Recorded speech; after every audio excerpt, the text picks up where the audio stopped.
Hey guys, welcome back to my channel. Today is Book Talk Thursday. And I've been learning about Black History Month.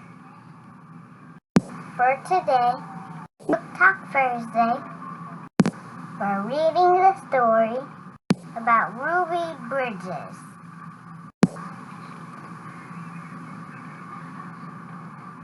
Let's get started.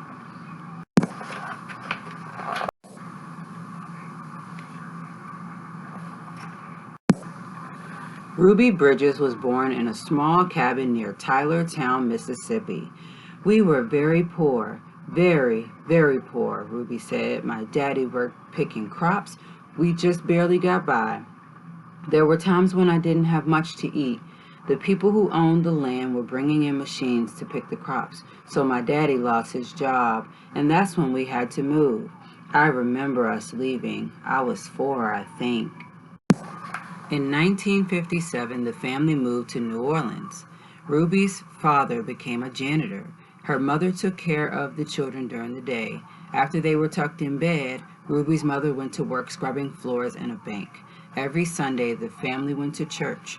"We wanted our children to be near God's Spirit," Ruby's mother said. "We wanted them to start feeling close to Him from the very start." At that time, black children and white children went to separate schools in New Orleans. The black children were not able to receive the same education as the white children. It wasn't fair, and it was against the nation's law. In 1960, a judge ordered 4 black girls to go to 2 white elementary schools. 3 of the girls were sent to McDonough 19. 6-year-old Ruby Bridges was sent to first grade in the William France Elementary School. Ruby's parents were proud that their daughter had been chosen to take part in an important event in American history. They went to church. "We sat there and prayed to God." Ruby's mother said that we'd all be strong and we'd have courage and we'd get through any trouble. And Ruby would be a good girl and she would hold her head up high and be a credit to her own people and a credit to all the American people. We prayed long and very hard. On Ruby's first day, a large crowd of angry white people gathered outside the France Elementary School. The people carried signs that said they didn't want black children in a white school. People called Ruby names. Some wanted to hurt her. The city and state police did not help Ruby. The President of the United States ordered federal marshals to walk with Ruby into the school building. The marshals carried guns. Every day for weeks that turned into months, Ruby experienced that kind of school day. She walked into the France school surrounded by marshals, wearing a clean dress and a bow in her hair and carrying her lunch pail. Ruby walked slowly for the first few blocks. As Ruby approached the school, she saw a crowd of people marching up and down the street. Men and women and children shouted at her. They pushed her towards the marshals, the marshals kept them from Ruby by threatening to arrest them. Ruby would hurry through the crowd and not say a word. The white people in the neighborhood would not send their children to school. When Ruby got inside the building, she was all alone except for her teacher, Miss Henry. There were no other children to keep Ruby company, to play with and learn with, to eat lunch with. But every day Ruby went into the classroom with a big smile on her face, ready to get down to business of learning. She was polite and she worked well at her desk. Miss Henry said she enjoyed her time there. She didn't seem nervous or anxious or irritable or scared. She seemed as normal and relaxed as any child I've ever taught. So Ruby began learning how to write and read in an empty classroom, an empty building. "Sometimes I'd look at her and wonder how she did it," said Miss Henry. "How she went by the mobs and sat there all by herself and yet seemed so relaxed and comfortable."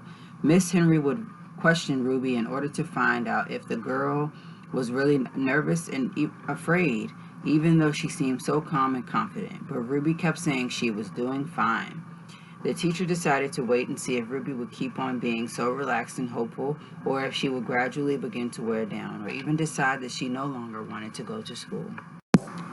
Then one morning something happened. Miss Henry stood by a window in her classroom as she usually did.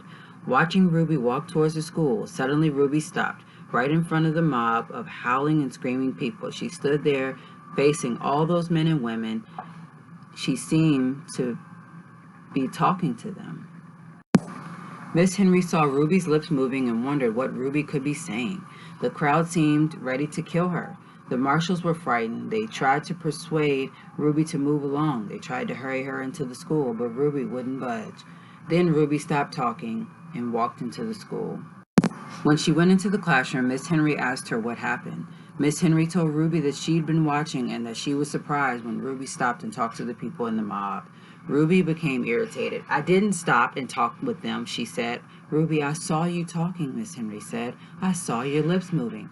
"I wasn't talking," said Ruby. "I was praying. I was praying for them." Every morning, Ruby had stopped a few blocks away from the school to say a prayer for the people who hated her. This morning, she forgot until she was already in the middle of the angry mob. When school was over for the day, Ruby hurried through the mob as usual. After she walked a few blocks and the crowd was behind her, Ruby said the prayer she repeated twice a day, before and after school. "Please, God, try to forgive those people, because even if they say those bad things, they don't know what they're doing. So you could forgive them, just like you did those folks a long time ago when they said terrible things about you." Afterward, later that year, 2 white boys joined Ruby at the France elementary school. Their parents were tired of seeing the boys get into mischief around the house when they could have been in school and learning. The mob became very angry when the very first white students went back to school. But those boys were soon joined by other children.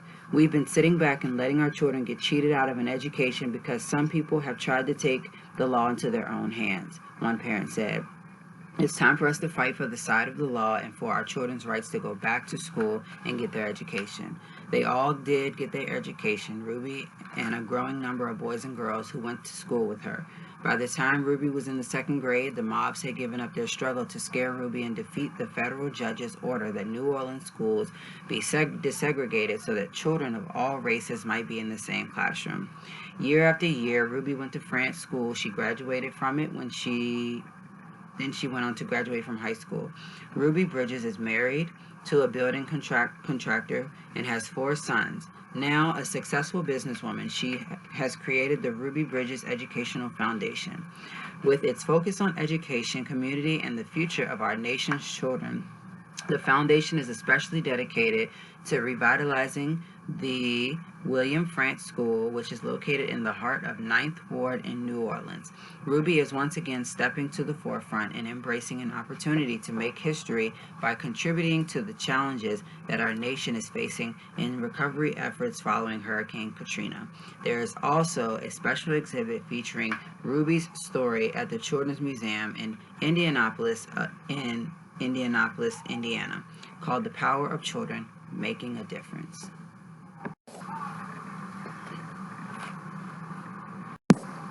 Sky, what would you do if people didn't like you when you had to go to school? I would disignore them.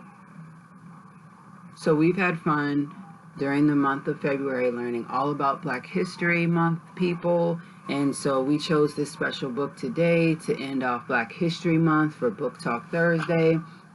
Ruby Bridges was a brave little girl to go to school and be harassed and to be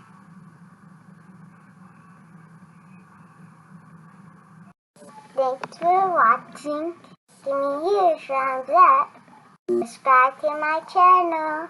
Hit that notification bell.